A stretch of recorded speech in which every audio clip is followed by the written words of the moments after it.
다른 사람과 의견 일치 보시는 적이 있는지 모르겠습니다. 뭐 친구 사이라고 하더라도 의견 일치 쉽지 않거든요. 특별히 신학교 다닐 때 수업 시간에 교수님이 가르쳐주는 그런 성경의 내용들, 신학의 내용들을 듣고 저거다 이렇게 생각되는 데도 있지만 반대로 그럴까 하는 의문이 될 때도 참 많거든요. 그래서 질문을 던졌다가 교수님한테 찍히기도 하죠. 너무 무례하다고. 그러니까 교수님 입장에서는 질문하는 학생이 나름 예의를 다하지만 자기가 하고자 하는 주장에서 벗어나서 또는 도전적으로 질문할 때 굉장히 무례함을 느끼나 봐요. 근데 사실은 사람 대 사람으로서 상대방이 한 말에 대한 궁금증을 가지고 질문하는 건 어쩌면 당연한 일이고 받아줘야 될 일입니다. 다만 나이 차이나 또 여러 가지 환경의 차이 때문에 조심할 게 좀 있는 거죠. 잘 물어보고 잘 듣고 그 다음에 싸우기보다는 이해하고 나는 A인데 저 사람은 B구나 이렇게 정리하거나 나는 A인데 저 사람은 A 다시구나 그렇게 정리함으로 나갈 수 있다면 인생은 훨씬 더 풍요로워질 겁니다. 의견 일치란 주제로 봤을 때 의견 일치를 경험하는 경우는 많지 않답니다. 부부가 특별히 그렇고요. 가족들이 특별히 그렇답니다. 대부분의 의견 일치는 누군가 져주고 있는 겁니다. 누군가 끊임없이 물러서 놔주고 있는 경우가 많다는 거죠. 그러니까 부부도 의견 일치가 쉽지 않고 누군가 물러서는 거라면 다른 사람과의 의견 일치 이거 쉽지 않습니다. 신학교를 졸업하고 목회를 하면서 알게 된 것 중에 하나는 한국교회 교인들은요. 의견이 일치가 안 되는데도 아멘 하시더라고요. 덮어놓고 아멘도 있고 목사의 이야기가 좀 틀리긴 하지만 넓은 의미로 우리 목사가 나쁜 얘기는 안 할 거야 하는 태도로의 아멘도 있다고 저는 뭐 나중에 알았지만 그렇게 얘기하는 걸 들었습니다. 에들러라는 사람이 이런 말을 했습니다. 서로 이해하여 의견의 불일치에 이르는 것은 훌륭하며 서로 이해하며 의견의 일치에 이르지 않는 잘못 썼네요.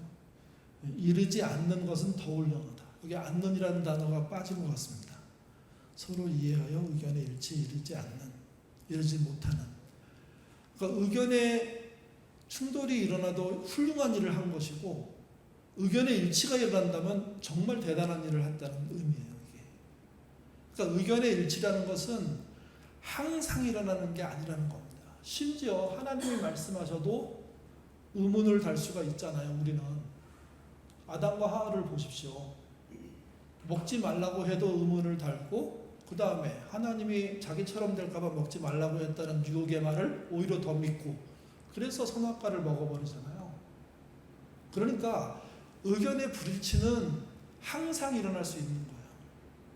동시에 의견의 일치가 일어났다면 너무나 대단한 일이고 고마운 일이라는 거예요. 그래서 의견의 일치라는 것 가지고 일치만 답이다. 일치하지 못하면 답이 아니다고 생각 안 하셔야 돼요. 일치하지 못했지만 대화를 했다. 그럼 한 걸음 간 겁니다. 일치하게 됐다면 너무 감사하고 대단한 일이라는 겁니다. 그래서 여러분 인생을 살 때는 서로에게 대화하고 일치를 향해 가려고 각오하고 살으셔야 됩니다. 만약에 그럴 자신이 없으면 무예하는 것도 필요하죠. 근데 필요하다면 그런 각오를 하고 도전도 해서 일치를 향해서 100%는 아니지만 어느 정도 일치라도 얻기 위해서 노력하는 삶, 그건 값어치 있는 겁니다. 고린도전서 1장부터 3장은 파벌로 인한 분열에 대한 이야기라고 말씀을 드렸습니다. 그리고 4장은 분열, 그 원인에 대한 이야기라고 보시는 게 저는 좋을 것 같습니다. 같이 보시죠. 1절, 2절 말씀입니다. 읽겠습니다. 네, 빨리 읽겠습니다. 시작. 사람이 마땅히 우리를 그리고 맡은 자에게 구할 것은 충성이라. 사람들이 마땅히 우리는 그 사도된 바울의 무리. 그러니까 바울은 뒤에서도 나오지만 자기만 사도라고 부르지 않은 것 같습니다.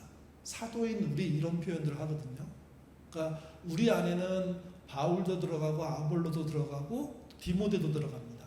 또 그 밖에 뭐 신라도 들어가고 뭐 더 많은 사람들이 들어가는데 그 모두를 아마도 사도의 반열에 넣어놓는 것 같습니다.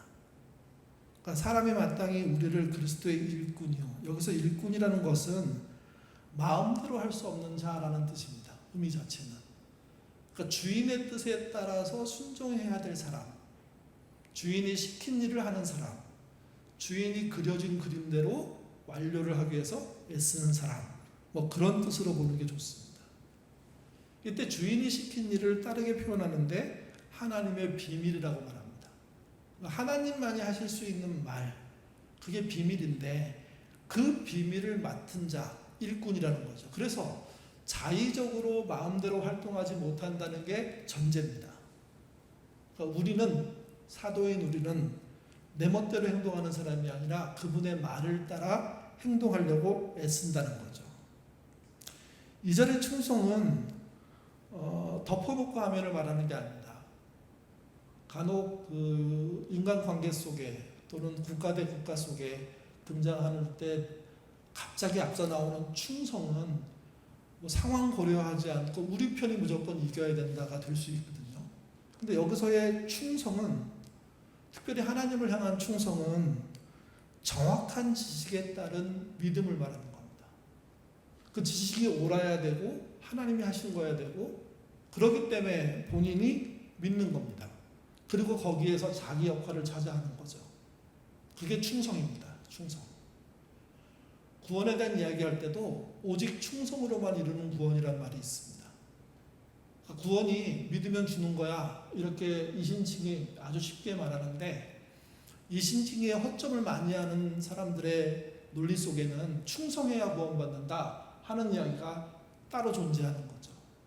그러니까 충성은 그리스도의 일꾼, 하나님의 일꾼, 비밀을 맡은 자가 그 비밀 그대로를 따르기 위해서 애쓰는 걸 말하는 겁니다. 정리하면 이렇습니다. 여기 등장하는 우리 사도는 인간 교회를 키우기 위해서, 성장시키기 위해서 등장한 그런 부흥사들이 아니라 하나님의 말씀을 따라 일하는 일꾼으로 온 것이고, 이들이 할 일은 그분의 말씀에 따라 충성하는 겁니다. 이건 모든 교역자들이 그래야 되고 모든 신자들이 그래야 되는 겁니다. 그러니까 충성은 편드는 게 아닙니다. 충성은 우리 편 너희 편 갈라 싸우는 걸 말하는 게 아닙니다. 하나님의 비밀, 그 비밀은 우리를 구원하기 위한 비밀인데 그 비밀에 아멘하고 그 비밀을 이루기 위해서 참여하는 걸 말하는 겁니다. 옳기 때문에 참여하는 것이고 진리이기 때문에 참여하는 것이고 구원이기 때문에 참여하는 것이지 누구 편이기 때문에, 같은 민족이기 때문에, 남자이기 때문에 뭐 이런 거 아닙니다. 이 충성을 기억하셔야 됩니다. 근데 교회들은 이 충성을 우리 교회와 너희 교회, 교회와 세상 이렇게 나눠서 충성의 구도를 바꿔버리죠. 그렇지 않습니다. 하나님의 뜻을 따르냐 인간의 욕심을 따냐 이걸 말하는 겁니다. 3절에서 5절 말씀 제가 읽으면서 얘기해보죠. 너희에게, 너희는 고린도 교회를 말하죠. 너희에게나 다른 사람에게, 다른 사람은 세상을 말합니다. 다른 사람에게나 판단받는 것이 내게는 매우 작은 일이라. 바울이라는 사람은 교회 사람들한테도 판단을 받고 있고 세상 사람들한테도 판단을 받고 있어서 늘 판단받는 있는 일은 작은 일, 있는 늘 일상, 그냥 평생 특별하지 않은 일이라는 겁니다. 여러분, 누군가의 판단 앞에 늘 서는 사람들의 입장을 바울이 이해하고 있고 그래서 판단받으면서도 그것 때문에 좌절하지 않는다 하는 이야기를 하고 있습니다. 내게는 매우 작은 일이라 나도 나를 판단하지 아니하노니. 어떻게 내가 나를 판단하지 않겠습니까? 판단할 수밖에 없죠. 근데 그 판단을 작은 일로 볼 줄 알도록 훈련된다는 거죠. 4절에 보시면 내가 자책할 아무것도 깨닫지 못하나, 자책이라는 게 바울이 잘못한 걸 말하는 거잖아요. 내가 뭘 잘못했네? 그걸 자기는 도저히 모르겠어요. 근데 이 자책을 깨닫지 못한다는 이야기를 하는 이유는 자기들가 자책하지 못하는데 잘못했다고 공격하는 사람이 있다는 거죠. 틀린 일을 하지 않았는데 틀렸다고 꼬투리 잡는 사람들이 존재하기 때문에 나타나는 겁니다. 이로 말미암아 의롭다 함을 얻지 못하노라. 다만 나를 심판하실 일은 주시니라.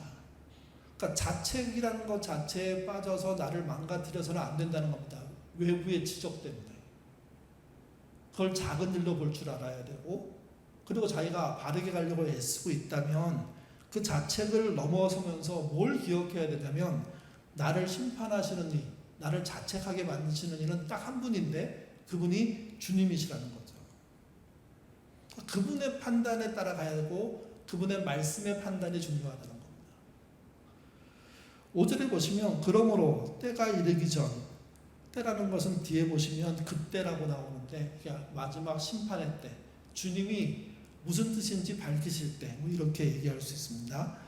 때가 이르기 전, 곧 주께서 오시기까지 아무것도 판단하지 마라. 열심히 노력하고 충성스럽게 애썼다면 남들의 자책성 말들에 휘둘려가지고 흔들려 끌려가지 말라는 겁니다. 주님이 판단하실 날이 올 것이고 그때까지 견디는 게 무엇보다도 중요하다. 그가 어두움에 감추인 것들을 드러내고 마음의 뜻을 나타내시리니 그때 각 사람에게 하나님으로부터 칭찬이 있으리라. 그러니까 충성한 자에게 따라오는 건 칭찬인데 그 칭찬은 흔들리지 않을 때, 방향을 잃어버리지 않을 때, 견뎌낼 때 얻게 된다는 거죠. 이게 이 말을 했을 때 우리에게 중요한 것이 하나 생각해야 될 게 있는데, 그것이 뭐냐면요, 다른 사람들을 판단해서 다른 사람들이 흔들리도록 만들어서도 안 된다는 뜻입니다. 남의 판단에 내가 흔들리지 않아야 되지만 동시에 나의 판단으로 남을 흔들려고 해서도 안 된다는 거죠. 여러분, 어떻게 흔들리지 않게 다른 의견을 얘기할 수 있을까요? 여기 표현이 나오는데 함부로 말하지 않아야 됩니다. 비난하지 않아야 됩니다. 예의를 갖추고 저의 생각은 이렇습니다. 의견으로 밝히시는 게 최선입니다. 근데 우리는 간혹 의견이 다르다는 것 때문에 인격을 공격하는 경우들이 있죠. 서로의 답이 다르기 때문에 적으로 간주하고 싸우는 경우도 많습니다. 그래서는 안 됩니다. 판단이라는 게 적을 만드는 것이고 갈라놓는 것이거든요. 그래서 단정적인 말도 어렵지만 흔들려서도 안 된다는 겁니다. 또 남을 흔들어서도 안 된다는 겁니다. 여기서 중요한 건 말의 예절입니다. 상대방을 인정하는 겁니다. 결국 심각한 잘못은 뭐냐? 남을 함부로 판단하는 거죠. 쉽게 답을 정해버리는 겁니다. 판단하기 전에 뭘 하셔야 되는 줄 아십니까? 질문하셔야 됩니다. 물어보셔야 됩니다. 잘 생각하고 그 다음에 때를 만들어서 의견을 내서 질문을 던져주는 것. 비난하지 말고 친절하게 상대방이 대답할 수 있도록 기회를 주는 것. 합의가 돼도 좋은 일이고요. 합의가 안 돼도 좋은 일입니다. 그 일을 우리가 하는 겁니다. 그 일을. 6절은 판단에 대해서 이렇게 말합니다. 기록된 말씀 바깥으로 나가는 것. 그 잘못된 판단이라는 거죠. 요즘도 이제 악필을 쓰는 사람들이 교정하기 위해서 교본을 사놓고 글씨 연습하는 책들이 많거든요. 그 책의 기본이 뭐냐면 먼저 그려놓고요. 똑같이 따라하게 합니다. 똑같이. 그래서 기역부터 희읍까지, 아부터 그래서 전부 다 낱낱이 계속 쓰면서 글의 특징들을 벗어나지 않은 상태에서 배우면 나중에 가서 악필이 고쳐진다는 거예요. 여기 기록된 말씀이라는 게 그런 의미입니다. 석판에 알파벳이 적혀 있고 알파벳을 따라서 적어 나가면서 발음을 배우고 그리고 나중에 단어를 읽고 문장을 읽고 하는 연습을 쭉 하는 그 과정, 그게 기록된 말씀 밖으로 벗어나지 않는 겁니다. 그러니까 그런 연습이 충분해야지만 그 다음으로 갈 수 있다는 거죠. 그러니까 판단하는 사람은요, 기록된 말씀 바깥으로 나가는 사람입니다. 판단하지 말아야 될 이유는 기록된 말씀 바깥으로 나가지 않으려는 노력이라는 거죠. 판단해 보면 그 판단 자체가 말씀을 훼손한다는 것을 얘기하고 있습니다. 그래서 뭘 생각하든 내가 그분의 말씀을 어떻게 판단하느냐, 이게 중요합니다. 그게 가장 기본이고, 이 판단으로 그 말씀에서 벗어나면 문제가 시작되기 때문에 7절은 판단은 자랑이다 이렇게 얘기합니다. 판단은.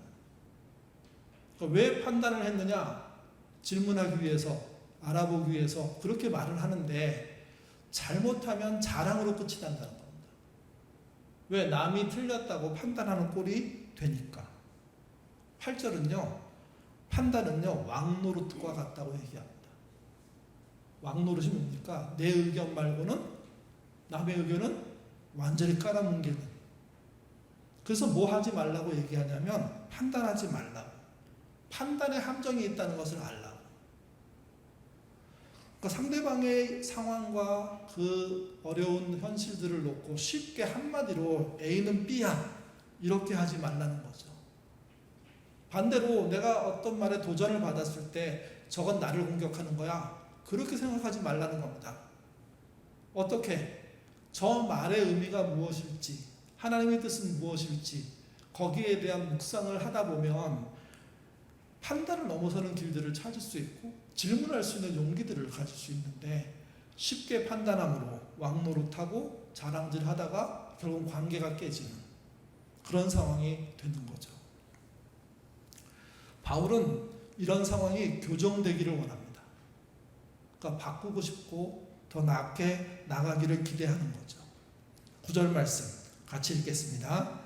내가 생각하건대 하나님이 사도인 우리를 죽이기로 작정하신 자 같이 끄트머리에 두셨음에 우리는 세계 곧 선사와 사람들에게 구경거리가 되었노라. 판단하지 마라. 판단은 자랑으로 간다. 판단은 왕노릇이다. 이렇게 말해놓고 갑자기 9절에서는요 자기 이야기를 합니다. 나라는 존재를 하나님이 어떻게 두셨는지, 어디다 두셨는지, 그러면서 등장하는 게 뭐냐면 끄트머리라는 말을 합니다. 그 앞에 사도인 우리라고 아까 앞에서 말씀드렸죠. 사도가 한 명이 아니라고요. 바울, 아볼로, 디모데, 여러 사람이 다 사도라고 불리는, 서로 부르고 있는 그런 모습인데, 그들을 어디에 뒀냐? 끄트머리에 두셨답니다. 그러니까 끄트머리라는 뜻은 당시 문화적으로 이해할 때 이렇게 이해하는 게 좋겠다는 게 성경 해석자들의 이야기인데요. 로마가 전쟁을 하고 돌아올 때 승리하게 되면 장군이 제일 앞에 쓰고 그 다음에 군대가 쓰고, 끄트머리에 누가 쓰게 되냐면 전리품하고 그 다음에 포로가 쓰게 됩니다. 그들이 장군의 성과로 이제 로마로 들어오는 겁니다. 전리품은 나눠질 겁니다. 황제가 나누게 할 것이고, 황제에게 진상하는 건 진상하지만 그렇지 않은 것은 이제 군인들이 나라 가짐으로 이제 보상을 받는 거고, 제일 끄트머리에 있는 잡혀온 노예들은 어떻게 되느냐? 건강하고 필요한 자들은 노예로 쓰기도 하겠지만 대다수는 원형 경기장에서요 검투사와 싸워서 이기면 살려주고, 그 다음에 맹수와 싸워서 이기면 살려주고 아니면 죽이는 겁니다. 결국은 마지막 그들이 말하는 운동 경기에 들어가게 하고 거기서 살아남냐 살아남지 못하느냐 하는 것으로 끝나는 존재, 그 존재가 누구냐? 끄트머리에 있는 존재입니다. 그 사도를 거기다 뒀다는 거예요. 거기다. 가장 별 볼 일 없고 가장 공격당하고 가장 험악한 상황 속에 내놓은 존재가 됐다는 거죠. 그러니 뭐 하지 말라고 얘기하는 겁니까? 판단하지 말자고. 그들이 갖고 있는 형편이 너무 안 됐지 않냐고, 너무 내놓은 거 아니냐고, 내놓은 자리에 있는, 우리를 대표해서 나가 있는 존재에 대해서 교회까지 판단을 하면 그 사람들은 어디 있으냐고. 얘기를 읽을수록 4장은요 엄청 슬픕니다. 바울은 자기의 사도 위치를 12사도의 예루살렘 교회에 성령에 충만한 권위 있는 설교로 보지 않고 포로의 끄트머리, 원형 경기장에서 죽을 재물, 그렇게 보고 있다는 거죠. 그렇게 죽을 운명으로 자기들은 사도로서 살고 있다 하는 느닷없는 고백을 하는 겁니다. 그러니 부탁하는 겁니다. 판단하지 말고 편나누지 말고 분쟁하지 말아달라고. 특별히 우리들의 이름을 통해서 분쟁하는 건 말도 안 된다고. 왜? 죽으려고 내놓은 존재인데 그들의 이름까지 불명예스럽게 만들어서야 되겠냐 하고 지금 질문을 던지는 겁니다. 10절에서 13절 말씀 같이 읽겠습니다. 우리는 그리스도 때문에 어리석으나 너희는 그리스도 안에서 지혜롭고 우리는 약하나 너희는 강하고 너희는 존귀하나 우리는 비천하여 바로 이 시간까지 우리가 줄이고 목마르며 헐벗고 맥빠지며 정처 없고 또 수고하여 친히 손으로 일을 하며 모욕을 당한 즉 축복하고 박해를 받은 즉 참고 비방을 받은 즉 권면하니 우리가 지금까지 세상의 더러운 것과 만물의 찌꺼기같이 되었도다.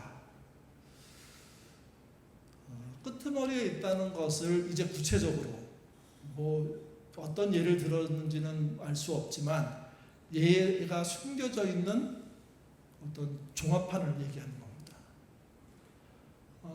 우리는 사도들을 말하죠. 근데 여기서 12사도가 아닙니다. 12사도 번외의 사도, 열애된 사도를 얘기하죠. 그리스도 때문에 어리석게 된 존재라는 겁니다. 근데 너희는 그리스도 안에서 지혜롭게 된 사람들이라고. 사도들은 약하고 교인들은 강하고 교인들은 존귀한데 사도들은 비천에 처해 있고 지금까지 줄이고 목마르고 헐벗고 메망고 정처 없이 떠돌고 수고하여 친히 손으로 일을 하였지만 모욕당하고 축복하고 박해를 받은 즉 참고, 그러니까 모욕당한 즉 축복하는 역할로 했는데 그것 때문에 박해받고 결국은 그것을 어디다 풀어내지 못하고 참고 있다는 거죠. 비방을 받은 즉 권면하니 우리가 지금까지 세상의 더러운 것과 만물의 찌꺼기같이 된 쓰레기같이 된 존재라는 겁니다. 쓰레기같이. 그런 위치에 우리가 있다. 끄트머리의 의미를 설명하는 겁니다. 아마 교회 생활을 하신 모든 분들은 한 번도 사도의 위치를 이렇게 생각해 보지 않았을 겁니다. 사도는 예수님을 직접 본 분들이고 그렇지 않다고 하더라도 속사도는 그 다음의 사도들인데 그러면 정말 우대받고 대우받고 그리고 떵떵거리고 누리고 살 거라고 생각했는데 그렇지 못하다 하는 이야기를 바울이 하고 있는 겁니다. 그러니 세상은 혹시 우리를 자기들을 공격한다고 하더라도 교회만은 안 그러는 게 맞지 않나? 지금 그렇게 얘기하는 겁니다. 14절 같이 읽겠습니다. 내가 너희를 복하게 하려고 이것을 쓰는 것이 아니라 오직 너희를 내 사랑하는 자녀같이 권하려고 하는 것이라. 이 얘기를 쭉 한 이야기는 아마 이게 처음인 것 같아요. 바울도 이렇게까지 말하려고 생각하지 않았는데 도저히 이해를 못하고 있는 것 때문에 답답해서 사도가 어떤 역할을 하는지, 요즘으로 말하면 교역자가 어떤 역할을 하는 존재를 밝히는 겁니다. 생각한 것과 전혀 다른 아주 심각하게 어려운 삶들을 살고 있는 그런 존재가 본인이라는 거죠. 그래서 부탁하는 겁니다. 교우들한테. 여러분의 그동안의 시각을 교정해달라고. 태도를 교정해달라고. 실천적인 교정이 일어나야 된다고. 대우를 해달라는 뜻이 아니에요. 안전하고 좋은 자리를 달라는 뜻이 아니에요. 내버려 두라는 뜻이에요. 이대로 갈 거니까. 비난 정도는 안 해야 되고 판단 정도는 받지 않도록 수치스러움이 느껴지는 쓰레기 느낌 들지 않도록 해달라고 부탁하는 거예요. 사도라고 하면 요즘 누구일까요? 너무 쉽게 교역자 이렇게 얘기하는데 아니야, 모든 그리스도인이라고 말할 수 있습니다. 교육자도 그 안에 포함되죠. 교육자의 심정이 이렇다면, 또는 교인의 심정이 이렇다면, 장로님의 심정이 이렇다면, 권사님, 집사님의 심정이 이렇다면, 아니 교우의 심정이 이렇다면 그 소식을 듣는 다른 교우들은 어떻게 해야 됩니까? 그 권면을 들어야죠. 판단하지 않으려고 했어야죠. 그리고 좀 의미 다른 이야기를 들었다고 하더라도, 그래서 내가 마음속에 복잡함이 생겼다고 하더라도 그것 때문에 저 사람은 적이야 이렇게 생각하지 않고 질문할 줄 알아야 돼요. 물어야 돼요. 겸손하게. 자기가 이렇게 들었는데 그게 무슨 뜻이냐고. 그럴 때 화내고 공격하는 그런 사람은 잘못된 거죠. 성실하게 대답하고 그 대답을 통해서 합의에 이르든 이르지 않든 훌륭한 일에 들어가는 그런 신자가 돼야 되는 겁니다. 바울은 자신의 위치가 교정되기를 바랬고요. 어떻게 교정되기를 바랬는지 구체적으로 설명합니다. 15절부터 16절입니다. 읽겠습니다. 그리스도 안에서 1만 스승이 있으되 아버지는 많지 아니하니 그리스도 예수 안에서 내가 복음으로써 너희를 낳았습니다. 그러므로 내가 너희에게 권하노니 너희는 나를 본받는 자가 되라. 우리 교회 처음 시작할 때 제가 이 말씀에 여러 가지 도전을 받고 목사는 스승이면 안 된다 하고 교인들한테 말씀드린 적이 있습니다. 그래서 스승의 날 저희 교회에서 한동안 한참도 안 했어요. 안 했더니 우리 교회 교사들에 대한 대우도 나빠지더라고요. 그래서 제가 이제 교사들을 스승으로 대우해주고 목사들은 그렇게 안 해도 된다. 실제 목사의 위치는 여기 말하는 것처럼 복음으로 자녀를 낳는 위치에 있어야 되는 것이고 그것이면 충분하다. 그러니까 스승의 날 뭐 챙겨달라, 어버이날 챙겨달라는 뜻이 아니라 제대로 된 시각 교정이 필요하다는 거죠. 사도는 그렇게 말합니다. 자기는 아버지처럼 복음으로 너희를 낳았으니 너희의 아버지 역할을 하겠다는 겁니다. 아버지란 역할 자체가 완벽하다는 뜻이 아닙니다. 절대적이라는 뜻이 아닙니다. 아버지에 대해서 자녀가 나이가 들면서 알게 되는 것인데 저분도 나랑 비슷한 사람이구나. 나를 낳았지만 나와 같은 사람이구나 하는 이해를 갖게 되게 되는 거거든요. 그런 존재로서 어려서의 존중, 커서의 존중, 늙어서의 존중을 해주는 정도의 위치에 서기만 해도 고맙겠다 하는 말을 바울이 하고 있는 겁니다. 사도, 요즘 말로 하면 뭐 교육자 또는 교회의 식구들, 그들은 복음으로 우리들을 낳은, 후배들을 낳은, 교인들을 낳은 그런 존재니까 그 존재에 대한 존중함을 가지라는 거죠. 그리고 그 존중은 어떻게 나타나느냐? 16절에 너희는 나를 본받는 자가 되라 로 나타납니다. 여러분, 아버지가 부족해도 자식은 아버지를 넘어설 수가 없습니다. 그래서 배우지 못하고 부족한 어르신을 결국은 존중하게 되고 미움이 쌓이기도 하죠. 갈등이 쌓이기도 하죠. 그러나 애절한 느낌과 때때로는 그 부족함 속에 있었던 사랑을 느끼면서 내가 부족하구나 하는 깨달음을 얻게 되는 존재가 되거든요. 그런 의미에서 존중입니다. 그런 의미에서 본받음입니다. 아버지를 본받지 못하겠다고 말하는 사람이 있을 수 있죠. 얼마나 상처가 크면 자기의 아버지를 존중할 수 없고 미워할 수밖에 없을까요? 정말 불행한 일이고 정말 안타까운 일이지만 그런 사건이 없다면 아버지는 존중받아야 됩니다. 본받을 존재가 돼야 됩니다.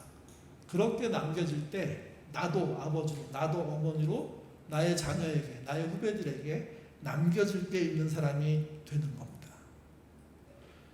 이 부분에 대해서 놓치면 다 흔들리는 겁니다.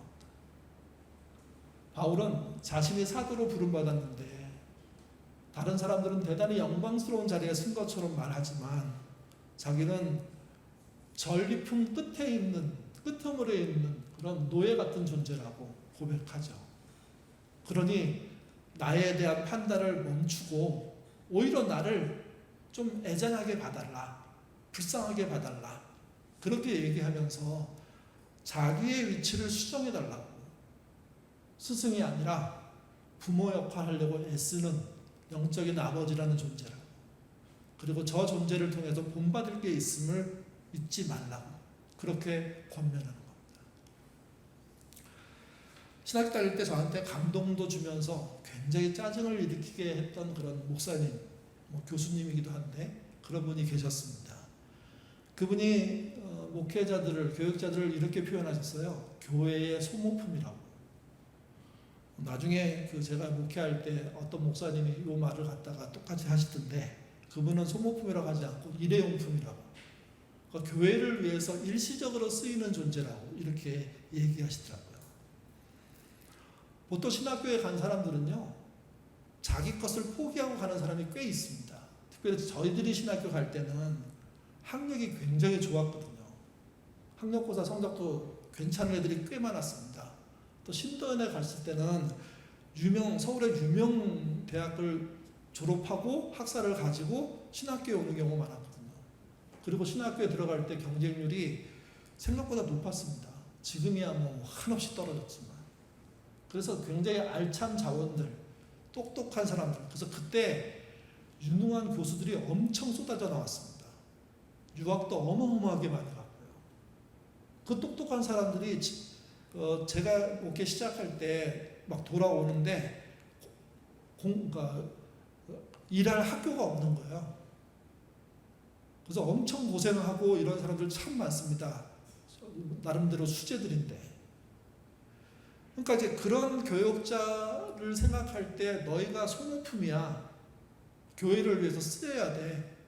저는 이 말이 아까 읽었던 나는 끄트머리에 있는 존재야 하는 말과 비슷하다고 생각합니다. 근데 여러분 생각해 보세요. 꿈을 가지고 신학교 가서 목회는 아니더라도 성경을 열심히 공부하겠다는 사람이 앉아있는데 선생님이 나타나셔가지고 여러 설명 막 하더니 어느 날 갑자기 목사는 교회를 위한 소모품이 돼야 돼. 주인 되지 말고 쓰이다가 사라져. 다 아멘 할까요? 아니요. 아멘 거의 안 나옵니다. 글쎄 저게 뭔 말이야. 저분 왜 저래? 질문 막 던져요. 아니 우리가 무슨 소모품이니까 주의 종으로서 일하려고 왔는데. 근데 그분은 끝까지 그렇게 말씀하셨어요. 너희가 교회의 소모품이 아니고 이례적인 사용한 존재가 아니면 너희는 뭔가 잘못할 거야. 주인이 될 거야. 그러지 않기 위해서 아예 소모품이라고 이해를 해. 그리고 그 소모품이 주인 되려고 할 때 목회를 그만두는 거야. 여러분 생각해 보세요. 저희 때는 교회가 굉장히 부흥할 때입니다. 목사의 월급이 작았다가 막 늘어날 때입니다. 사택들이 굉장히 화려해질 때입니다. 넉넉해질 때입니다. 목사님들에게 자가용이 생길 때입니다. 자가용의 그 CC가 점점 커질 때입니다. 많은 교회들이 목사의 자녀들을 유학 보내줬고 그것을 기본 청빙의 조건으로 걸 때입니다. 다양한 조건이 좋아지고 유명하고 또 그 여자들이 결혼할 때 목사라는 위치를 나쁘게 보지 않고 괜찮은 위치로 보는 그런 시대거든요. 그러니까 나름 신학생들도 약간의 타락된 마음이 기본적으로 장착되어 있을 텐데 그 목사님 그렇게 얘기 안 하신 거예요. 소모품이 되라고. 소모품이 되면 진짜 잘한 거라고.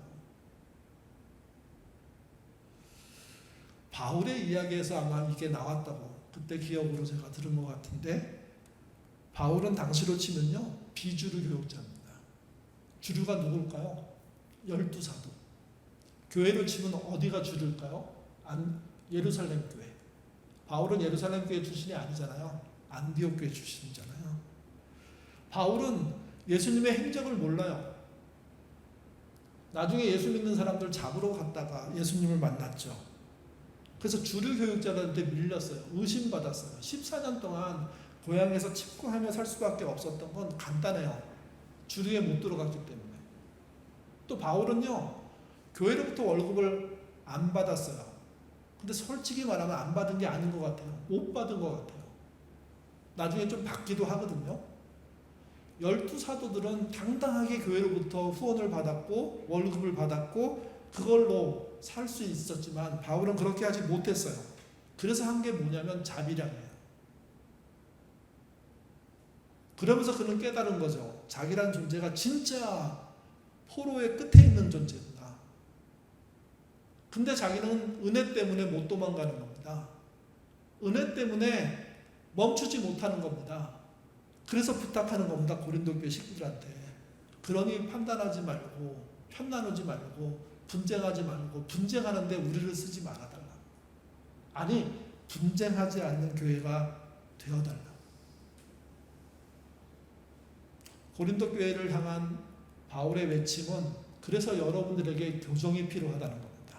시각적으로도 태도적으로도 행동적으로도 나를 하대하는 것을 즐거워하지 말고 바르게 대해달라고. 나를 분열에 이용하지 말고 쓰레기 취급하지 말고 복음을 전한 아비로서 대우해달라고. 특별 대우는 아니더라도 파벌로 분열로 이렇게 훼손시키지는 말아달라고. 먹을 걸 주지 않아도 후원을 주지 않아도 좋은데 쓰레기 취급은 하지 말아달라고. 그러면 나는 견딜 수 있겠다고. 여러분 생각해 보십시오. 얼마나 처절합니까? 근데 놀라운 건 이겁니다. 보통 사회에서 이 정도 대우받으면 견딜까요? 여러분, 여러분의 회사에서 여러분을 이렇게 대우하면, 쓰레기 취급하면, 월급 주면서 까다롭게 굴고, 그 다음에 너 말이야 그 출퇴근 따져보니까 며칠 이거 조금 또 늦었던데 깎아야 되는 거 아니야? 뭐 이런 식으로 얘기한다. 근데 바울이 왜 견딜 수 있었을까요?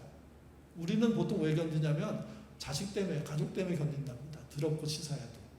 뭐 보편적인 얘기죠. 바울은 교회 그 선교 활동을 하는데 왜 견뎠을까요?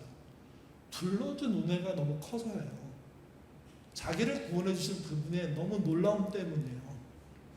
근데 속은 상하는 거예요. 나를 쓰레기로 취급하는 이 사회, 심지어 교인까지 한다고 하더라도 좀 이제는 안 하는 게 맞지 않습니까? 하고 지금 권면하는 거예요. 도와달라고. 좀 10분 좀 이해 좀 해달라고. 당신이 내 입장에 있으면 얼마나 힘들지 이해가 되지 않냐고. 그러면 좀 참아주고 말을 들어주고 분열의 장치들을 이용하지 말고. 1장부터 4장까지의 얘기는 결국은 그겁니다. 분열한 교회에 대해서 이게 얼마나 어처구니 없는 일인지를 알려주는 것이고, 사도들을, 자기들을 거기다가 쓰는 잘못 정도는 하지 않는 게 기본 예의 아니겠느냐 하는 말을 하게 된 겁니다. 함부로 해서는 안 될 존재인데, 귀한 존재인데 이렇게 하대하면 되겠습니까? 그러지 말아 주십시오 하는 말씀, 권면을 하고 있습니다. 여러분 혹시 여러분 주변에 함부로 해서는 안 될 존재를 하대하고 있는 사람들 없습니까? 그런 상황들에 처하도록 내가 만들고 있는 사람 혹시 없습니까?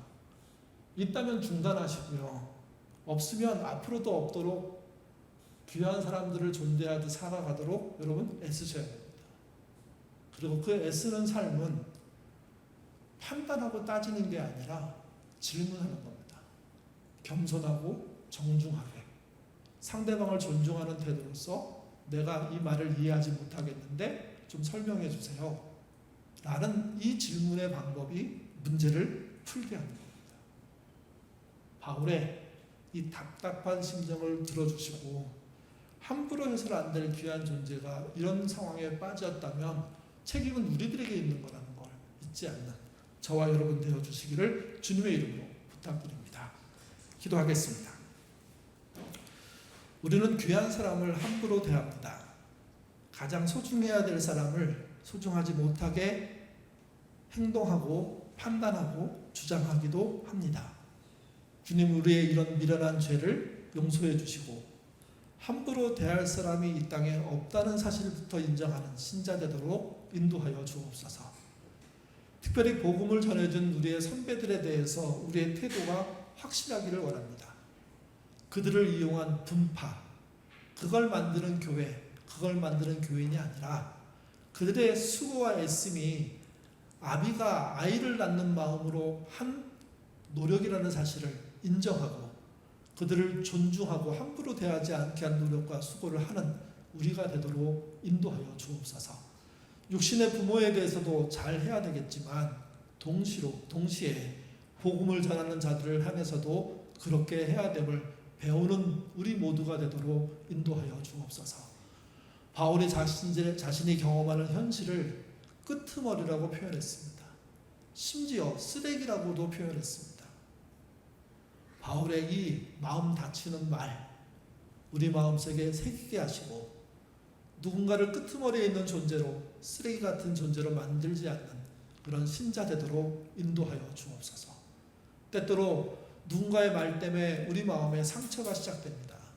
그럴 때 상처를 키우고 확대하는 어리석음 속에 빠지지 않게 하시고 오히려 질문을 만들고 정확하게 물어보고 그 물어봄이 예의 바른 태도로 인해서 정말 훌륭한 질문이 되는 그런 과정을 해내는 우리가 되도록 이끌어 주시고, 질문을 받을 때 판단을 받는다고 생각하지 않고 성실하게 대답하는 우리가 되도록 주님 인도하여 주옵소서. 마지막으로 기도합니다. 아버지 된 자만 아버지의 역할을 알고 그 마음을 알며 어머니 된 자가만 어머니의 역할과 그 마음을 압니다. 물론 부족한 아버지, 부족한 어머니가 없다는 말을 안 합니다. 인생을 살다 보면 또 여러 가지 실패 때문에 한없이 부족한 부모들이 생길 수도 있습니다.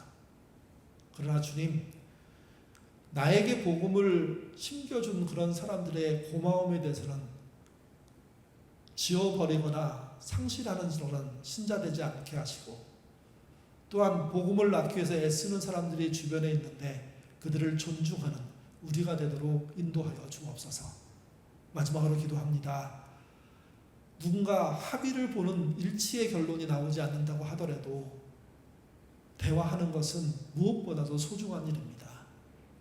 대화를 멈춰놓고 판단을 키우는 일에 나서지 않게 하시고, 판단하지 말라는 바울의 말처럼 오히려 질문함으로 판단을 넘어서는 용기 있는 신자들 되도록 인도하여 주옵소서. 또한 마지막으로 기도합니다. 함부로 대할 사람은 아무도 없습니다. 함부로 대하지 않는 것이 옳은 일이니 함부로 대하지 않는 내가 될 수 있도록 주님 이끌어 주시고, 예인교회에 함부로 취급받는 사람 단 한 명도 없는 교회 되도록 인도하여 주옵소서. 감사하며 예수님 이름으로 기도드립니다. 아멘.